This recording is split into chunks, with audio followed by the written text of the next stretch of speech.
Good morning, student. Myself Prathuman, your physics teacher for class 9 and 10 in Modern International School, Hiswa. Today, just I am going to discuss some topics related with gravitation. Your first topic is the centripetal force.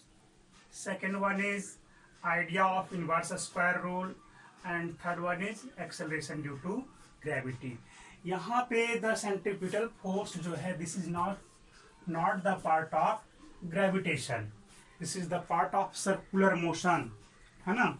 ये आपका gravitation का part नहीं है, but हम लोग gravitation में इसका use करेंगे, इसलिए इसको डिस्कस करने जा रहे हैं, है ना. सपोज दैट कोई बॉडी है, जब सर्कुलर पाथ को फॉलो करता है, when a body follow circular path then a force acting toward the centre to follow the circular path, है ना. क्या है आपका कि जब भी कोई बॉडी सर्कुलर पाथ को फॉलो करता है, तो एक्चुअल में कहा जाए तो वो आखिर कैसे सर्कुलर पाथ को फॉलो कर रहा है. कोई ना कोई तो उसको कोई ना हमेशा डायरेक्शन चेंज हो रहा है ना. ये आपका हमेशा जब चल रहा है तो डायरेक्शन तो हमेशा चेंज हो रहा है. तो डायरेक्शन चेंज कब होता है? जब कोई फोर्स एप्लीकेबल होता है तभी ना, है ना. तो वही फोर्स जो है आपका सेंट्रिपिटल फोर्स है, जिसके डायरेक्शन को हमेशा चेंज करवा रहा है और सर्कुलर पाथ में चलने के लिए इसे मजबूर कर रहा है. वो आपका कुछ भी हो सकता है, आपका फ्रिक्शन का फोर्स हो सकता है, टेंशन भी हो सकता है ना. ऐसा जरूरी नहीं है. तो वो है एक्चुअल में क्या, उसे भी हम लोग समझें.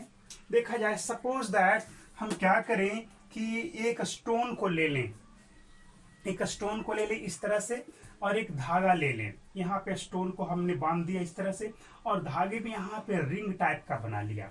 अब क्या करेंगे, इसे अपनी उंगली में या स्पेन में लगा कर किस तरह से घुमाएंगे, बिल्कुल जोर जोर से घुमाएंगे.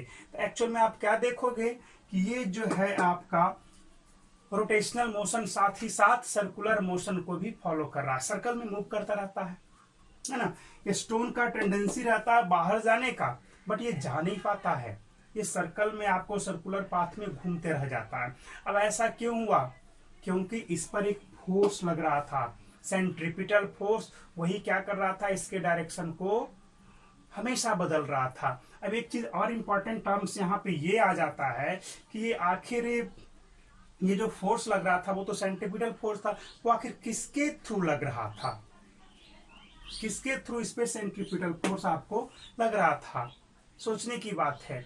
तो सोचना समझना ये है कि आखिर ये इसको घुमा कौन रहा था. इसमें जो धागा बंधा हुआ था वो धागे की वजह से घूम रहा था. अगर धागा टूट जाए तो सर्कुलर पाथ को फॉलो नहीं करेगा. ये जहां पे टूटेगा वहां पे जिस डायरेक्शन में जा रहा था, सपोज दैट यहाँ पर आपको धागा टूट गया तो इधर जा रहा था तो इधर की ओर चलते चला जाएगा. यहाँ पर आते के साथ धागा टूट गया तो यहाँ पर इधर की ओर जा रहा था तो इधर चलते चला जाएगा. तो सोचो इसे कौन घुमा रहा था. तो धागे में जो टेंशन था, धागे में जो फोर्स लग रहा था, टेंशन का फोर्स, वो इसको घुमा रहा था. वही क्या कर रहा था, इसको घुमा रहा था, है ना. डायरेक्शन को चेंज कर रहा था. टेंशन अगर ज्यादा तेजी से घुमाया गया तब ना टेंशन बढ़ते बढ़ते क्या हुआ, बहुत ज्यादा हो गया. अभी अपने जो इसका परमिसिबल रेंज था उससे ज्यादा हो गया तो धागा ब्रेक कर जाएगा, है ना. ये है कि धागे में जो टेंशन है एज ए सेंट्रिपिटल फोर्स आपको वर्क करता है ना. As a centripetal force work करता है. इस वजह से ये जो है आपका इस पाथ को फॉलो करता है. अब सवाल ये है कि आखिर ये टूटता क्यों है, धागा टूट क्यों रहा है. धागे में तो टेंशन लगा, धागा टूट क्यों गया, बहुत जोर से घुमाया गया. तो धागा कब टूटता है, जब हम उसको खींचते हैं तभी ना. तो सोचो जरा, उसको खींचने का काम कौन कर रहा होगा, कोई तो फोर्स होगा, बिल्कुल होगा.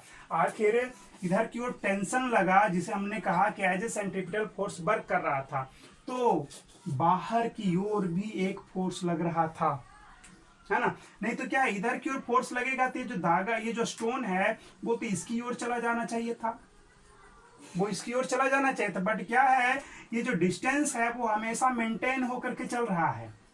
आखिर क्यों, नहीं इधर जा रहा है नहीं इधर जा रहा था, जरूर इधर भी इसी के इक्वल अमाउंट में एक फोर्स लगता होगा, हम उस फोर्स को सेंट्रीफ्यूगल फोर्स बोलते हैं, है ना। उस फोर्स को क्या बोलते हैं? सेंट्रीफ्यूगल फोर्स बोलते हैं, जो अवे द सेंटर लगता है और जिसका मैग्नीट्यूड क्या होता है?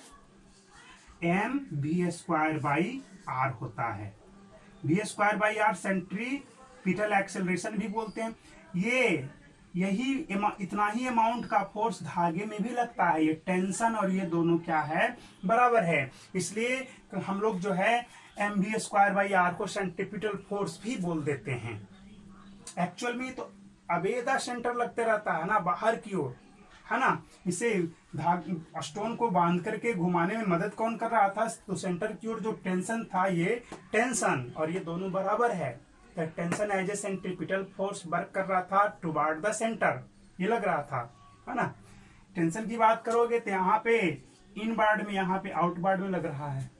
चलिए इस चीज को अभी नहीं डिस्कस करेंगे ज्यादा। तो ये mv²/r as a centrifugal force work करता है, जो कि इक्वल अमाउंट में रहता है। किसके इक्वल अमाउंट में? तो जो सेंट्रीपिटल फोर्स इन साइड लग रहा था उतना ही में ये अवे द सेंटर लगता है। ये तो हो गया हमारा सेंट्रीपिटल एक्सेलरेशन और सेंट्रीपिटल फोर्स से रिलेटेड थोड़ा सा कंसेप्ट। अब हम आएंगे, जो न्यूटन साहब ने हमारा जो यूनिवर्सल लॉज ऑफ ग्रेविटेशन दिया, उन्होंने क्या कहा था कि the force of attraction between two massive body, the force of attraction between two massive body is directly proportional to product of magnitude of their masses and inversely proportional to square of the distance between them. हमें इस चीज पर discussion करना है और इसके लिए मैंने ये टॉपिक को, इस चीज को समझा। और इसमें और भी एक लॉ एप्लीकेबल होगा, Kepler's third law, laws of period जिसे हम लोग बोलते हैं। तो आइए उस पर चलते हैं, इसको इरेज करने के बाद। To explain idea of inverse square rule, सबसे पहले हम यहाँ पे डायग्राम को क्लियर कर लेते हैं कि डायग्राम क्या बोल रहा है ना। देखा जाए, हम क्या जानते हैं कि ये इस तरह से, ये हमारा क्या है? एलिप्टिकल पाथ है और ये फोकस पे कौन सिचुएटेड है? सम सिचुएटेड है। हम इसका एवरेज डिस्टेंस क्या मान लें जी? इसका एवरेज डिस्टेंस मान लें, सॉरी एवरेज रेडियस जो है, मीन रेडियस जिसको बोला जाए, उसे हमने r कंसीडर किया।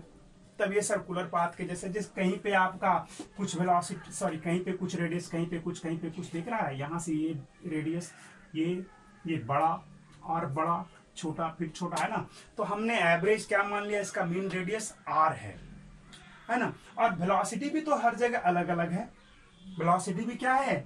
अलग अलग है। हमने एवरेज वेलोसिटी क्या मान लिया? इसका v मान लिया, टोटल का एवरेज वेलोसिटी को v मान लिया। कैसे नहीं मान लिया? हो सकता है आपको जितने टाइम में आपको ट्रेवल किया, टोटल टाइम हमें कैलकुलेट हो जाए कितने दिन में ट्रेवल किया। एवरेज रेडियस मालूम है तो आपका टोटल डिस्टेंस निकाल लोगे, क्या होगा आपका? शायद इसका टाइम, इसका सपोज इसका टाइम पीरियड क्या है? कैपिटल T है। और एवरेज रेडियस क्या है आपका? मीन रेडियस इसका r है। तो एक जब पूरे पाथ को फॉलो करेगा तो कितना डिस्टेंस कवर करेगा? Distance covered by the planet is 2πr। हो गया ये आपका टोटल डिस्टेंस। जब यहां से एक राउंड लगाया तो एक टाइम पीरियड तो कंप्लीट हो गया। कितना डिस्टेंस कवर किया? जब मीन रेडियस मान लिया r, तो एज ए सर्कल के हम एज ए सर्कल के जैसा बिहेव करेंगे इसको, और टोटल डिस्टेंस क्या हो जाएगा? डिस्टेंस हमारा आ गया 2πr। टाइम कितना लगा इसका? टाइम पीरियड क्या है हमारा? इसका कैपिटल T। तो टाइम पीरियड कितना लग गया इसका? जो टाइम पीरियड है कैपिटल T। तो वेलोसिटी क्या हो जाएगा इसका? Average velocity v equal to distance by time लिखोगे, है ना। तो 2πr divide by capital T, ये तो हो गया वेलोसिटी। अब देखा जाए, जब ये सर्कुलर पाथ को फॉलो कर रहा है प्लैनेट, तो ये तो श्योर है कि जरूर सेंटर की ओर कोई फोर्स लग रहा होगा। जैसे हमने धागे के बारे में बताया था, धागे और स्टोन के बारे में एग्जांपल लिया था ना, कि धागा स्टोन को बांध करके रखता, उसी तरह से क्यों सर्कुलर पाथ को फॉलो करने के लिए धागा स्टोन को बांध करके रखता है और उसको बाहर जाने से रोकता कौन है? तो उसमें जो टेंशन लगता है, सेंट्रीपिटल फोर्स, वही बाहर जाने से रोकता है। और उसके वेलोसिटी के अकॉर्डिंग बाहर की ओर mv²/r लगता है। तो जब ये इस पर फॉलो कर रहा है, इस पर मूव कर रहा है, तो सेंटर की ओर कौन सा फोर्स लगेगा? Centre that means toward the sun, toward the sun कौन सा फोर्स लगेगा? तो ग्रेविटेशनल फोर्स लगेगा, जो कि इसको इधर की ओर खींचेगा। बट ये इस पाथ को फॉलो कर रहा है, इसका मतलब क्या है? बाहर की ओर भी कोई फोर्स लग रहा होगा, सेंट्रीफ्यूगल फोर्स, जिसे हमने क्या नाम दिया? mv²/r। नाम क्या, वो तो होता ही है जब एवरेज वेलोसिटी है। तो हम क्या लिखेंगे? दोनों फोर्स इक्वल रहेंगे तभी ना ये आपको इस पाथ को फॉलो करेंगे, है ना। Both forces are equal then they follow the elliptical path और मे बी सर्कुलर पाथ, है ना। तो अब यहाँ पे इक्वलाइज करेंगे, है ना। तो क्या करोगे? F G equal to, that means gravitational force के बारे में कहा जाए, mv²/r, स्मॉल आर ले लें। v हमारा क्या है जी? अभी मैंने इसको कैलकुलेट किया 2πr/T, है ना। एवरेज वेलोसिटी जो है 2πr/T, तो यहाँ पे m ले लिया, v की जगह 2πr हो गया, अब बाई t हो गया यहाँ पे, और इसका स्क्वायर और इंटू 1/r कर दिया। चलो इसको और आगे देखा जाए, F G equal to, yes capital भी लिख सकते हैं, m यहाँ पर क्या हो जाएगा? 4πr² divide by t²। Clear है? अब यहाँ पर और क्या हो जाएगा? Into 1/r।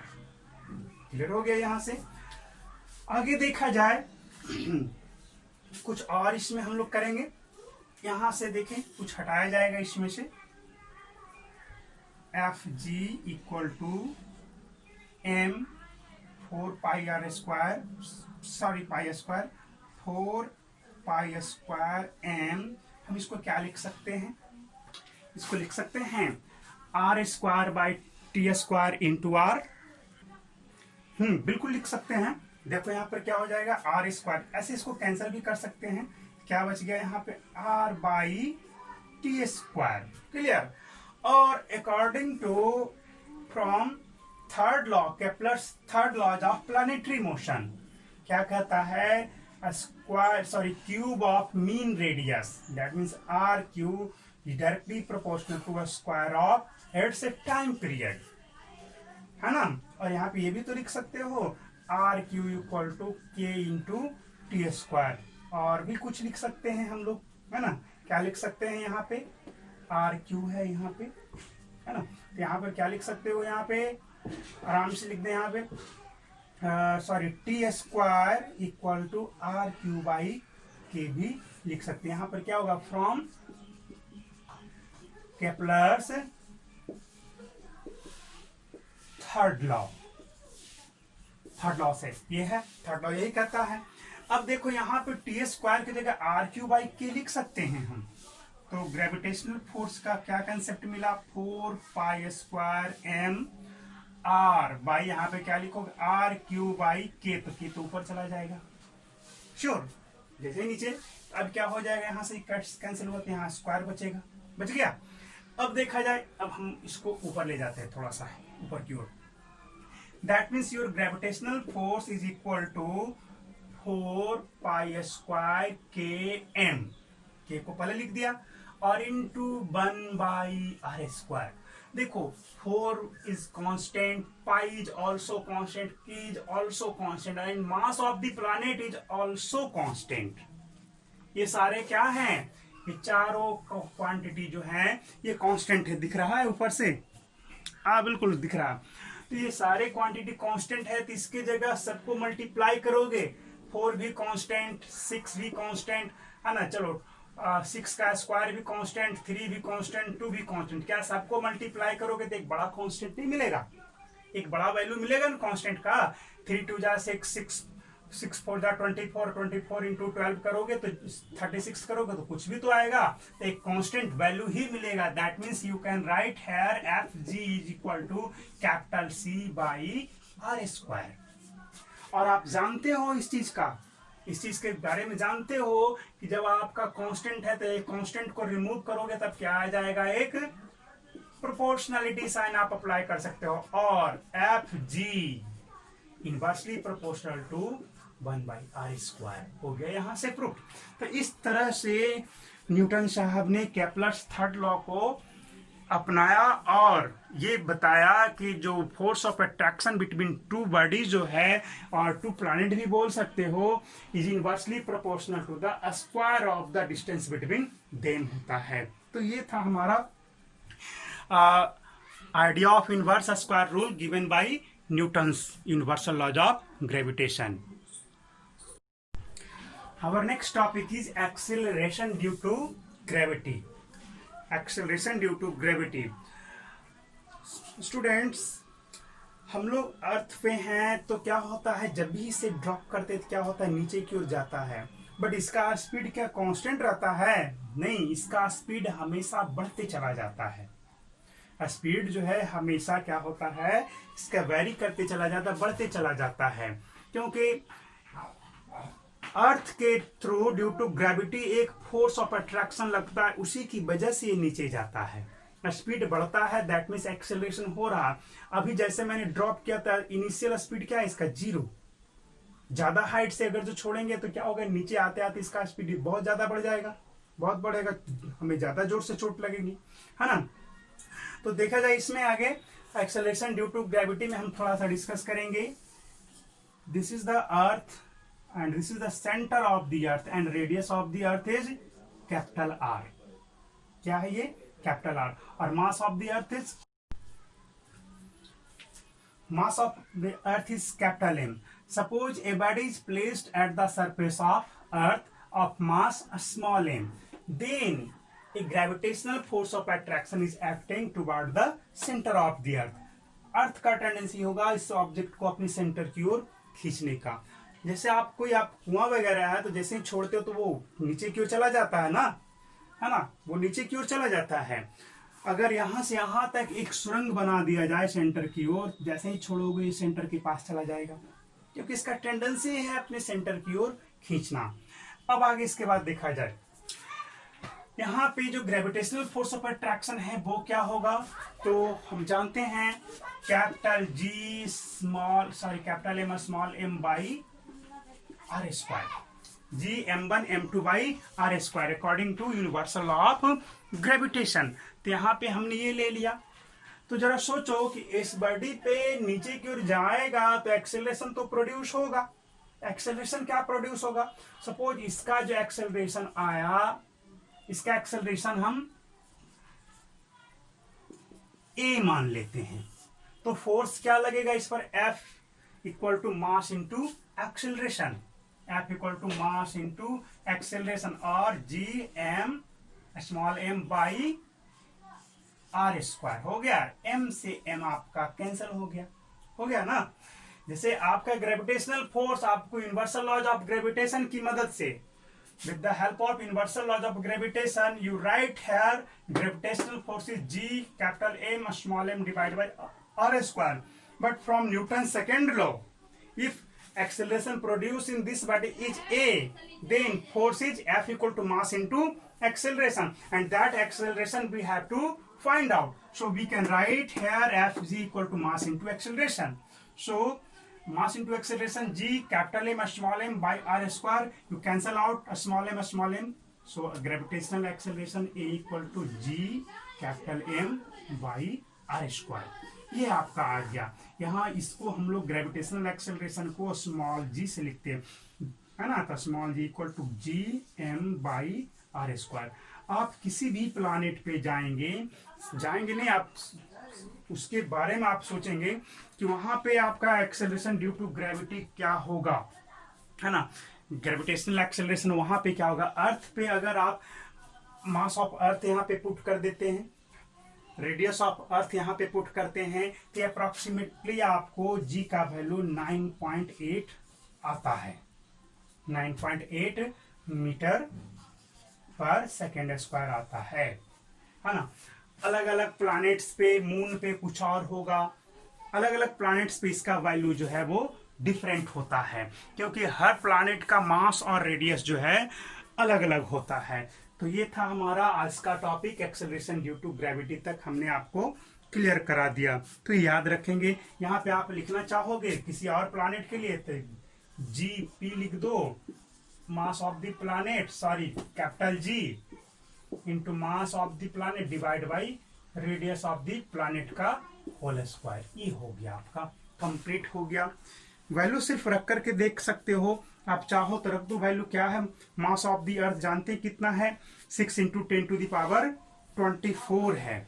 Mass of the earth 6 into 10⁻24, और ग्रेविटेशनल एक्सेलरेशन का वैल्यू जानते ही हो, 6.67 इंटू 10⁻⁻11 न्यूटन मीटर स्क्वायर पर केजी स्क्वायर। और radius of the earth 6400 kilometre तो है ही। तो आप इस चीज को आप अगर चाहो तो मीटर में बदलोगे तो 6.4 इंटू 10⁻6 आपका आएगा का होल स्क्वायर। ओवरऑल जब इसको सॉल्व करोगे तो ये आपको 9.8 मीटर पर सेकंड स्क्वायर आ जाएगा। क्लियर है? तो आज के लिए इतना ही रखते हैं, नेक्स्ट अगले दिन